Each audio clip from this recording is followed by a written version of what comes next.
What is it that you actually miss about your avoidant ex? If you are sitting around missing them, longing for them, ruminating on them, pump the brakes. Ask yourself, what is it that you miss? Their emotional unavailability? Their hot and cold? Their breadcrumbing? Their invalidating your needs? The way they had you questioning your worth? The way they had you thinking that even wanting the bare minimum was too needy?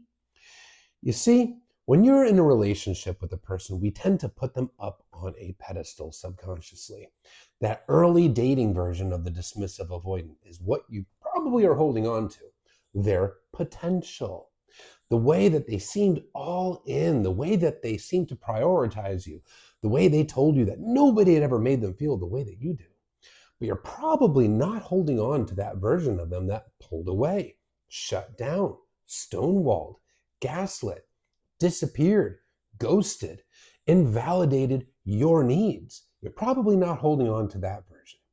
And it does create some confusion in your own mind because you're holding on to that pedestal version, the early dating version, when they showed up in the shared fantasy, when their wounds around intimacy and vulnerability hadn't been triggered yet.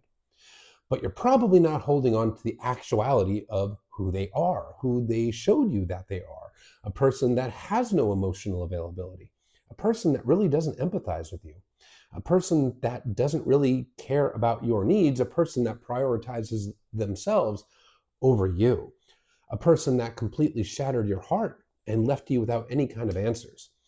Is that what you want back? Is that what you're holding on to?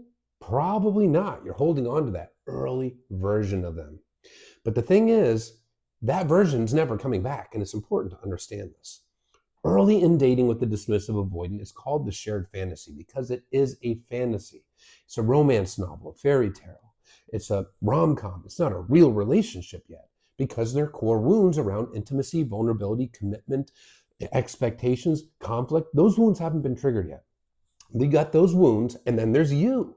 There's no real intimacy and expectations and stuff like that early on. So they have you separated from those wounds, and they are riding that dopamine wave. They're all in with you, and they're pouring it onto you. But longevity is a trigger. So as the relationship progresses, boom, their subconscious ties you to those wounds. And now you are a source of a trigger for those wounds around any normal relationship behavior. So you hold on to that early fantasy version, hoping that comes back, but it never does because it can't, because you're tied to those wounds.